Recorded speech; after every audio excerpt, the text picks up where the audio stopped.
Hi అండి, welcome to Ashwini kitchen. ఈ గ్లాస్తో గ్లాస్ బియ్యం తీసుకున్నానండి. 2 సార్లు కడిగి మళ్ళీ నీళ్లు పోసి నానబెట్టుకోవాలండి.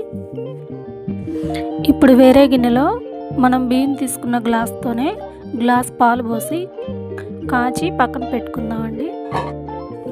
వేరే గిన్నె తీసుకొని 2 స్పూన్ల నెయ్యి వేసి కిస్మిస్లు జీడిపప్పులు వేసి వేయించి పక్కన పెట్టుకుందాం. ఇప్పుడు ఇంకో గిన్నె తీసుకొని 1 గ్లాస్ బియ్యానికి 3 గ్లాసులు వాటర్ పోసి మరగనిద్దామండి. వాటర్ తెరిలిందండి. ఇప్పుడు మనం నానబెట్టుకున్న బియ్యం వేసి కొంచెం సేపు ఉడకనిద్దాం. రైస్ మెత్తగా ఉడికిపోయిందండి. ఇప్పుడు 1 కప్పు బెల్లం వేసి ఒకసారి కలుపుకుందామండి. బెల్లం కూడా కరిగిందండి. రైస్ కూడా బాగా ఉడికింది. ఇప్పుడు యాలకుల పొడి వేసి అయిపోయిందండి. ఇప్పుడు మనం వేయించి పక్కన పెట్టుకున్న జీడిపప్పులు కిస్మిస్లు వేసి కొంచెం నెయ్యి వేసి సర్వ్ చేసుకోవటమేనండి. Thank you for watching.